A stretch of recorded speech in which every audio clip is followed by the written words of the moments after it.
नमस्कार, मैं रवीश कुमार। केवल ट्रंप के बयान को मत देखिए, यह भी देखिए कि अमेरिका में किस तरह की बहस चल रही है।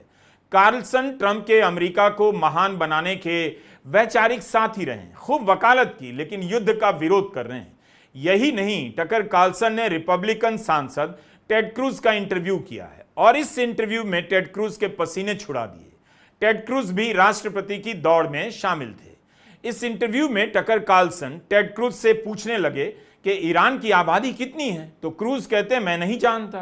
कार्लसन कहते हैं जिस देश की आबादी के बारे में नहीं पता आप उस पर बम गिराना चाहते हैं। क्रूज से जवाब देते नहीं बना, अनाप शनाप तर्क देने लगे कि मैं टेबल पर बैठकर आबादी नहीं गिनता।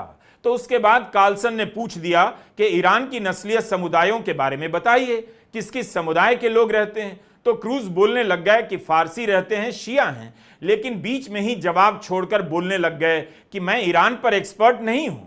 कार्लसन भड़क गए और सीधा सवाल करने लगे कि आप ईरान के बारे में कुछ नहीं जानते।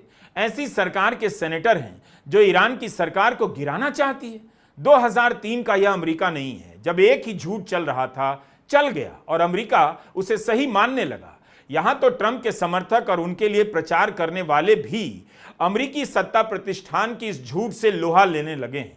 जिन पर झूठ फैलाने का आरोप है वे भी झूठ के खिलाफ लड़ रहे हैं।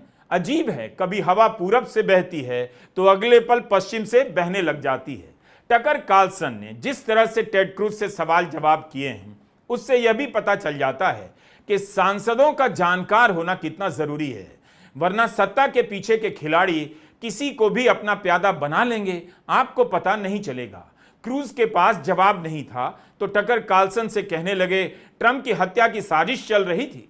इस पर कार्लसन और आक्रामक होकर कहने लग गए कि आप ट्रंप की हत्या की बात सही नहीं मानते। अगर आप सही मानते तो बदले में हमला कर देते, लेकिन आपने अभी तक हमला नहीं किया। तब क्रूज